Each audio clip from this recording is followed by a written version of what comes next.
Grabe, grabe. Tignan niyo naman yan. Dinuduyan talaga. Oh. Hindi ko ma-imagine.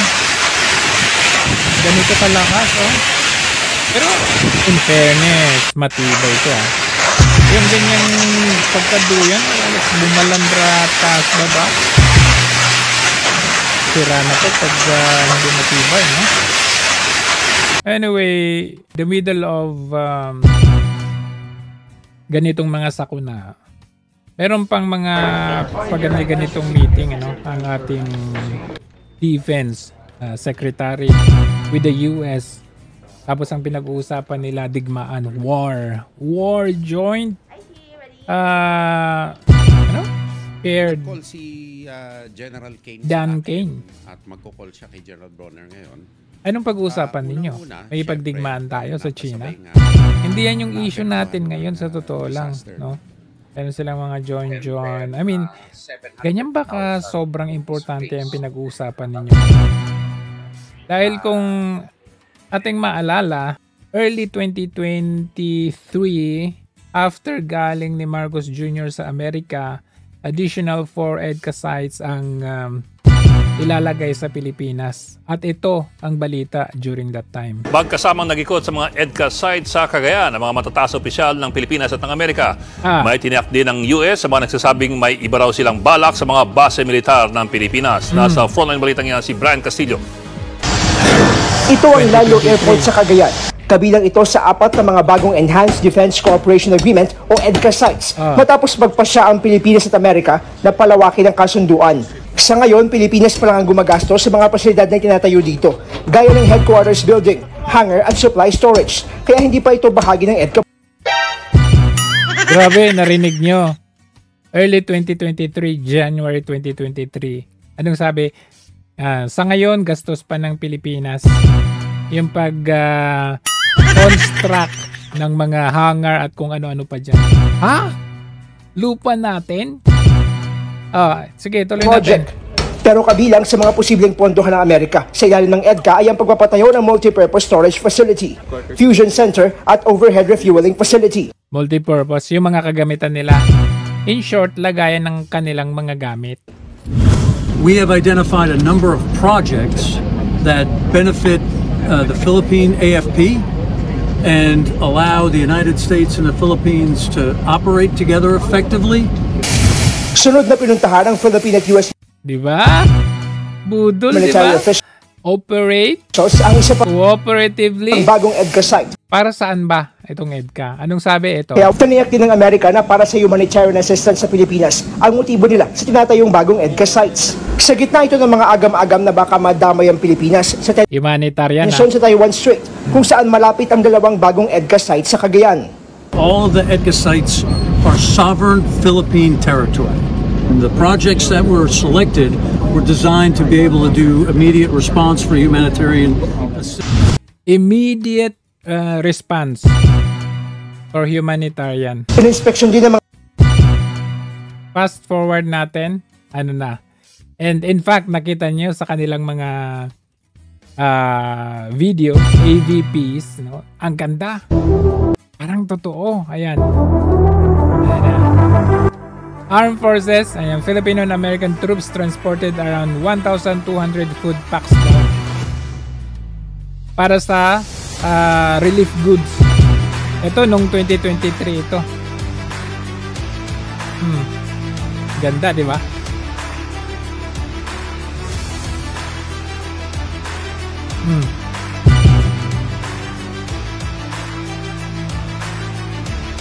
Parang relief pack lang ata nila yan. Pero sa mga tao, may nakita ba kayo? Napakahalaga itong... may nakita ba kayo na nag-ikot ang Amerikano, ang mga AFAM at mga sundalong Pinoy na tumulong? I-fast forward natin ngayon. Meron ba o wala? Ito hanggang sat-sat lang. July 21 lang ito. Itong taon. Mahal ating kababayan, gusto lang po iulat ng inyong abang lingkod na ako po'y binilinan constantly ng ating presidente bago pa man ako umalis na bantayan maigi ang relief efforts, rescue efforts at saka iba't ibang mga coordinated responses ng ating gobyerno dito sa Bagyong Grising.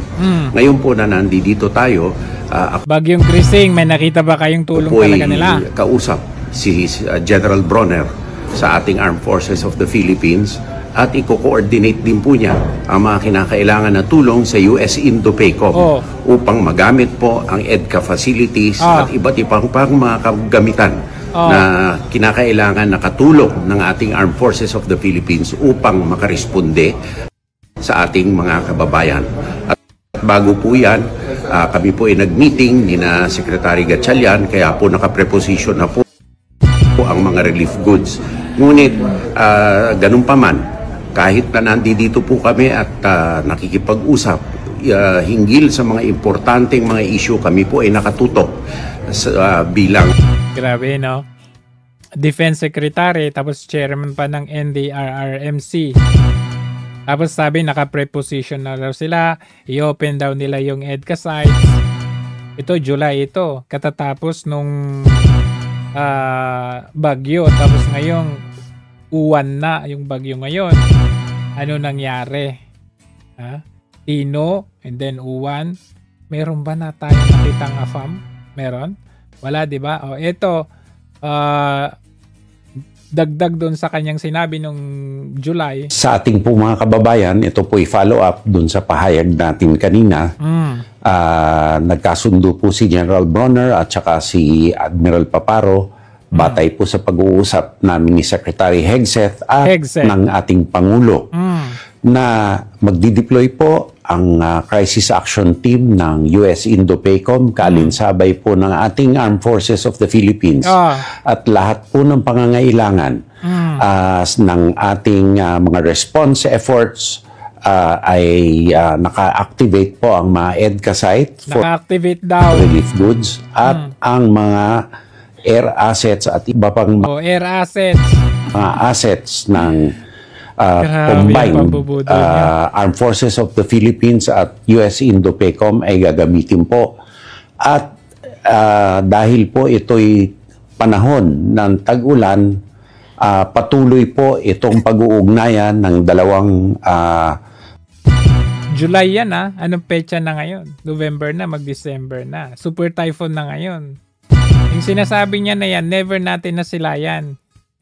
Lumubog na yung mga tao sa baha. May dumating na lindol, pumutok yung Bulkang Kanlaon. Anong itinulong ng EDCA? Meron ba? Meron ba tayong nasilayan? Magmula noong 2023 hanggang sa ngayon, meron ba tayong nakita?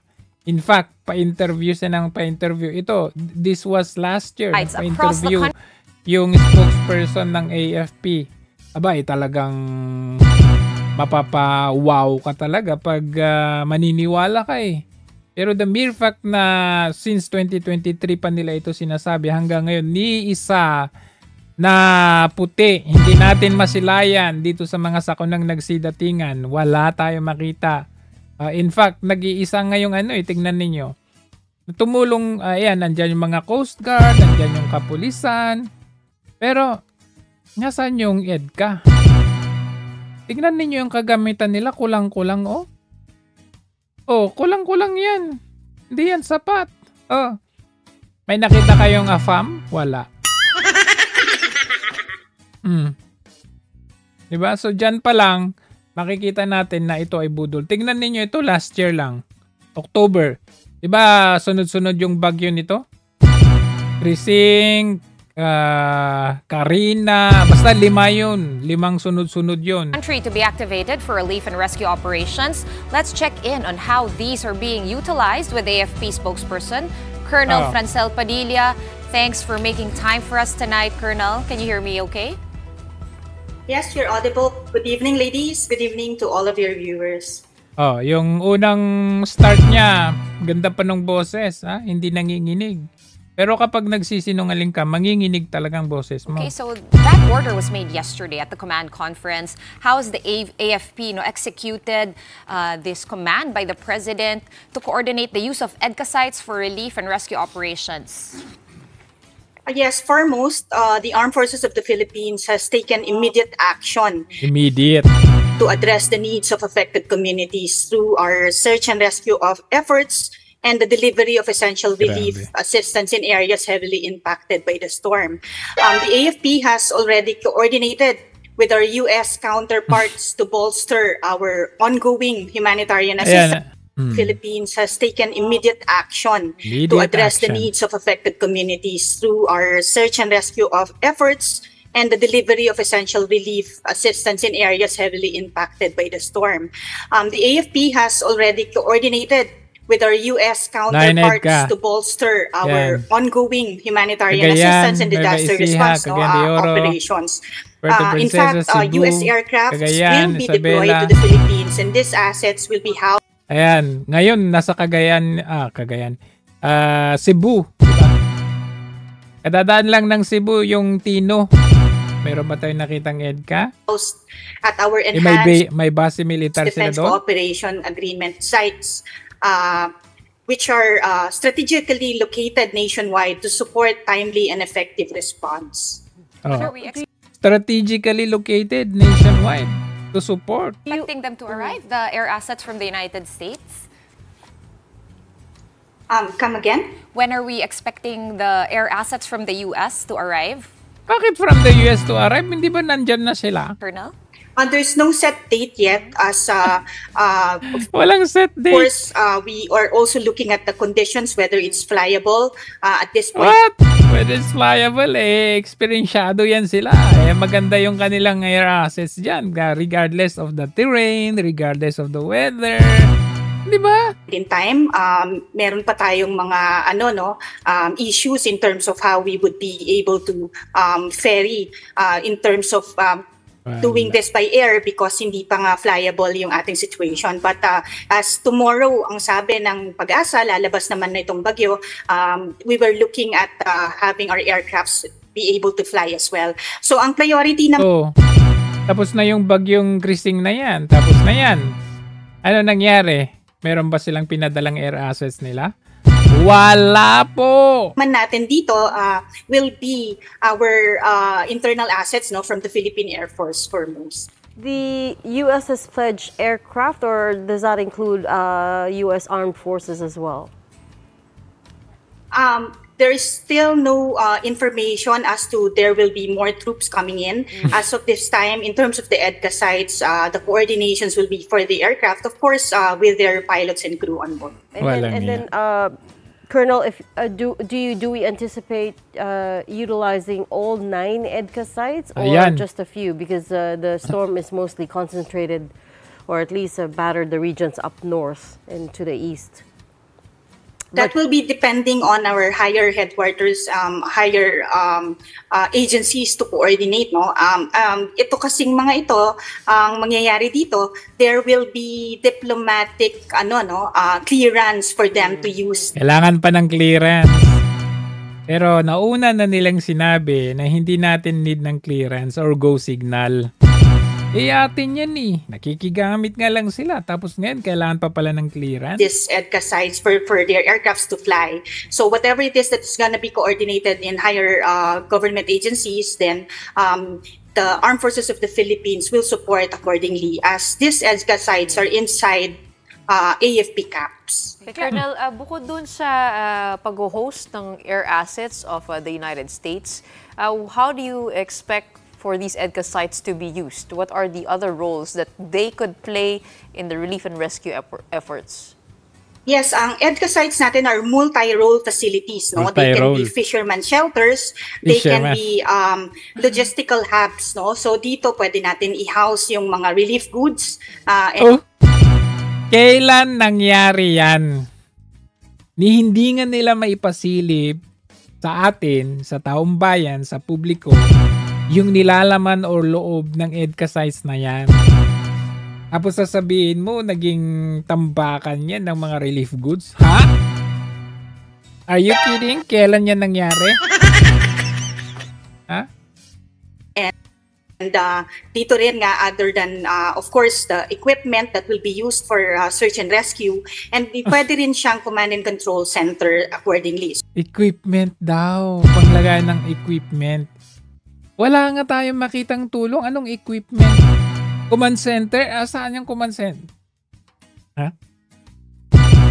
Non-existent yung mga pinagsasabi. So multi-role ang use nitong EDCA sites natin, and whatever purpose that it may serve for HADR operations, gagamitin natin siya accordingly.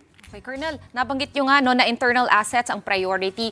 I just want to clarify, no, yung sa EDCA sites, is it more leaning towards, at least with the order of the President, is that leaning more towards airlifting and air assets?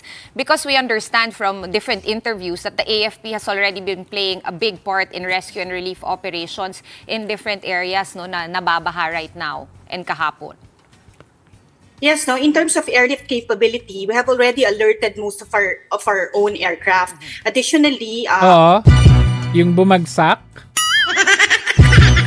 yung isa nag-crash, yung isa kailangang bumaba. Bakit? Our US partners are ready to send their aircraft. Sabihin mo, ready? Using the EDCA sites, no.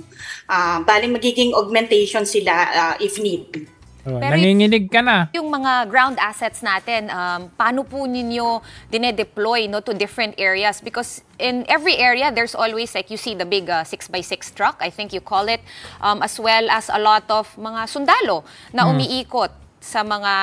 ikot lang sila ng ikot, di naman sila tumutulong. Ang lugar at nagre-rescue ng mga tao, naghahatid ng relief, etc. Yes, ma'am. No? As of this moment, nandun naman yung mga KM250s and KM450s natin sa areas na passable by land. Ang lahat ng rubber boats din natin, pinul na natin no, from different areas na... Wala akong nakitang rubber boats. Hindi masyadong apektado para magamit natin siya dito sa most afflicted areas. So, lahat naman po ng ating disaster relief units from the Air Force, the Army, and the Navy are now mobilized, no? And nakafocus na po sila dito sa most afflicted areas natin. Meron po bang mga nag-pledge na magdadala ng relief goods dyan po sa mga... Pledge! Mga EDCA sites po natin?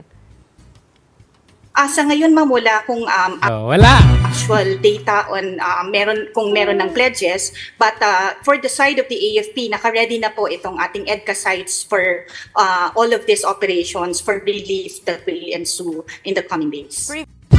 In the past administrations, umaabot ng 20 million, no? Yung mga pledges, yung mga tulong na ibinibigay. Pero ngayon, magkano yung bibigay daw ng Amerika? 1 million US dollars. Magkano lang yun? Halos 58 million pesos. Pero noong araw, grabe. 20 million US dollars pataas. Ganun yung trust or tiwala nila sa Pilipinas dati. Pero ngayon, ganun kababa, hindi nga natin magamit itong sinasabi nilang EDCA site na ito. Go. Previous to the command of the President, what was the situation like? Hindi po ba parang ready naman talaga ang AFP bases natin for these kinds of operations? Or is it only now that we're opening the doors for the multi-ops that you're talking about? Dagdagan ko lang, no, Gretch? Diba, ready dapat talaga yan kasi una pa lang, yan yung sinabi nila. Kasi nung una, diba, Colonel, nung pinopromote yung EDCA sites, yung nagdagdag ng EDCA sites to the original 4 sites, I believe, one of the key things no that's being mentioned all the time is gagamitin ito for disaster response, interoperability also for disaster response. So we're just curious kung ano na ba yung nagawa or improvements that have been made. What a question. Ano na bang nagawa? Into these AFP bases. Ito kasi 2024 to, October 2024. Ngayon, pag 2026 na. Think 9 all over the country that will actually help kasi hindi kami nakakapasok sa loob. Totoo. Exactly. Walang transparency doon. Ano ba itsura doon sa loob? So anong meron doon sa loob na nagawa? Kasi yun yung usapan, di ba? Dapat yung US magbe-build ng improvements to help facilitate. Hindi lang yun. Create jobs, sabi nila, para mabigyan ng trabaho ang mga Pilipino. More efficient disaster relief. So, ang sabi ko nga kanina, no, multi-role itong mga EDCA sites na ito. So, kung ano po yung pwedeng magamit with these facilities, yun po yung magiging purpose niya. For this HADR, Tignan nyo ngayon, picture pa nakatiwangwang. Magagamit na siya for command and control facility as of this time. So naka-ready na rin siya for to house itong mga relief goods if need be pag nagdatingan na po, no? Marami siyang pwedeng paggamitan as it is multi-use. Marami, pero hello, mag-2026 na nga. Hindi nga namin nakita yung pinanggagamitan ng EDCA na yan. So ngayon, logistical... Kaya bubudulin mo pa talaga kami. Ang pinaka-focus ng use niya as of this time. Logistics, first time po yan o matagal nang ganyan? I mean, just to be able to understand what's the difference. Since it is multi-role, kung ano po yung magiging purpose niya as the need arises, yun po yung magiging rule. Ganun lang ba yun? As the need arises?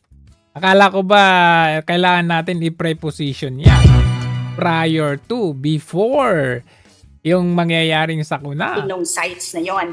So during balikatan exercises, balikatan.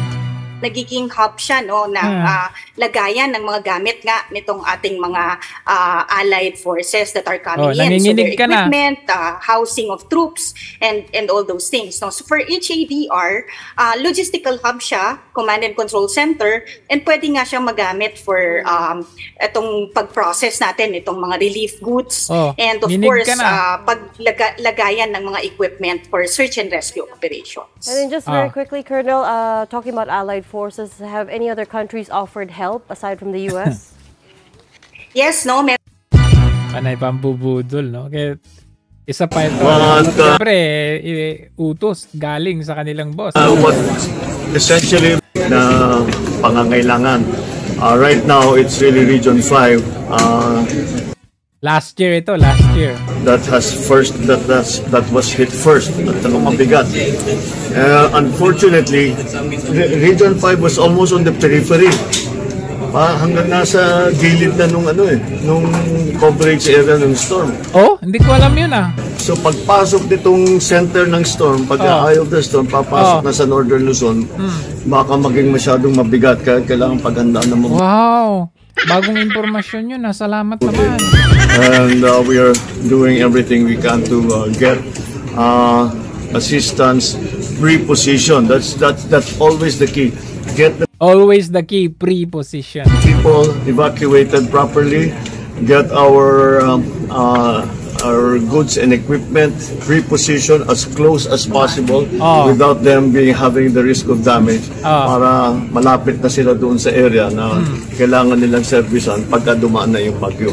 Okay. And that's essentially what we did. And again, we've included all of the different agencies. Of course, the NDRMC is led by the DND, and they are prepared to provide, number one, from the AFP, airlift, kasi may mga kalsada hindi pa madaanan. And number two, they're continuing with the AFP is also continuing to monitor the situation so that we will be able to activate the EDCA sites which were put there specifically for this purpose. Activate EDCA sites. So, the other departments seem... Grabe, Talaga. Kaya, tingnan ninyo, kawawa talaga ang Pilipinas kasi because of this corrupt government, nawalan na talaga ng kumpiyansa at tiwala ang ibang bansa sa atin. In fact, yung sinasabi nating ally, biruin ninyo, proud pa sila, US kinasa 58 million na donasyon sa Pilipinas. Wow. As in? Hindi naman ganyan dati In the past, halos buong mundo nagbibigay ng aid sa atin. Alam nyo kung bakit? Kasi talagang napupunta sa mga dapat na mapuntahan. Pero sa ngayon, hinahanap nga nila ang Vice President, hinahanap nila yung Vice President, pero sa oras ng may sakunang ganito, siya yung pinakauna-unang nagbibigay ng mga abiso, ng mga pahayag, pakikisimpatya, support. Si Marcos Jr., huli na nga ang dating niya, pakaway-kaway na nga, wala pang dadalhin na tulong.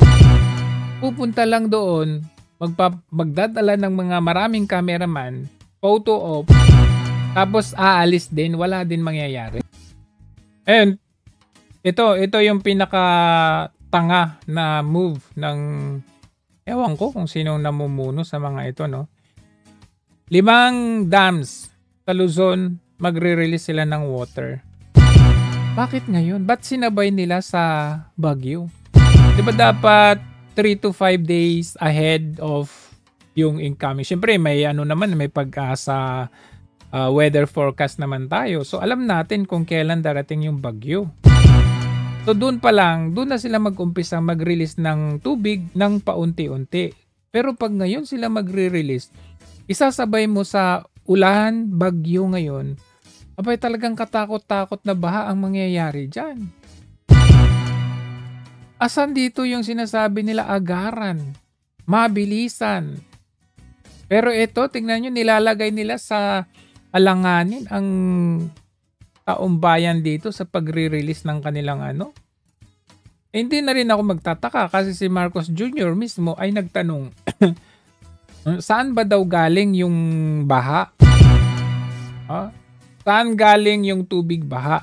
Aba ewan ko sa'yo, tanongin mo. Gagoy nyo! Ano? Gagoy nyo, mga tanga! Sabi nga sa biro, kung sino-sino kasing kinakausap niya, isa sa kinakausap niya yung tatay niya. Hindi mo tinanong sa tatay mo saan galing yung tubig baha. O kaya hindi mo tinanong dito sa Baguio kung sila ba ang may dahilan or sila may dala ng tubig baha na yan. Kaya bibisita ka sa mga lugar-lugar tapos tatanungin mo saan galing yung tubig baha. Kung hindi ka ba naman Gagoy nyo, mga tanga! Gago! Tapos magre-release sila ng mga ganito, DSWD, naka-preposition na raw. Tapos ang sasabihin nila dito, actually ang nila dito is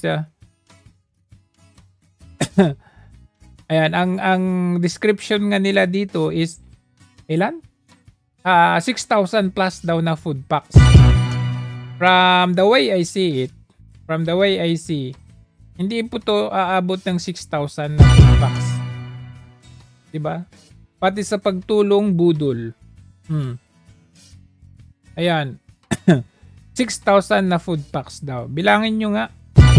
Hindi, kasi meron pa namang susunod dyan. Okay, dapat ni-live na lang nila para maniwala tayo sa mga ganito. Para bang, alam nyo yun, sa lawak ng mga nasalanta, magbibigay sila ng mga ganitong impormasyon, hindi naman reliable. So, maniniwala tayo na, tingnan ninyo, mabilis talaga at agaran na aksyon nila. Lalagay nila doon 6,000 na food packs. Pero in reality, hindi naman pala talaga. Diba? Dito rin. Ganyan din. Kung makikita ninyo, yan. Namigay sila, 2,000 daw. Pero kung titignan ninyo, ganyan lang, mukhang ang recycle to it looks like recycle to me. Lagyan nila ng date, butuan. Butuan ba to? And one thing I observe here, nakita nyo mga AFP. Wala naman yung mga sinasabi nila na EDCA. Yung mga counterpart natin na militar na tutulong. Tapos itong si Browner, numero 1 ang ini-instigate niya ay yung preparedness daw natin, readiness natin, na kaya natin kalaban ang China or ang kalaban natin within 30 days bago pa dumating ang ating counterpart or mga ally natin. Yung pa iniisip mo sa panahon ngayon, sa sakuna, yan ang iniisip ninyo. Diba isang malaking katangahan talaga? Oo, grabe. Ayan. Instead na unahin yung pagtulong sa taong bayan, wala. Paasa ang ginagawa nila dito. So anyway, nakita natin ang update sa ating typhoon ngayon, signal number 5 sa May Luzon. Ayan, Polillo Islands sa northern part ng Camarines Norte, Dait, Talisay, Paracale, Vinson, Jose Panganiban, grabe Category 5, sobrang lakas niya. Nakita nyo naman, inalog-alog yung tulay. So anyway, hanggang doon lang muna tayo at hahanapin at hinahanap natin ang sinasabi nilang EDCA-based EDCA sites na sa panahon ng sakunang ganito, never, ni minsan hindi ko sila or hindi natin sila nasilayan. We're just really hoping na hindi sana ganito ang pinaggagawa nila. I mean, what a big relief kung totoo talaga na nandyan sila anytime na meron tayong problema or need natin ng tulong. So, sinasabi nila, kailangan natin interoperability, maritime security. Kung mismo ngang sakuna, hindi nga natin sila maasahan, paano pa kaya sa giyera? Paano sa magkaroon ng digmaan?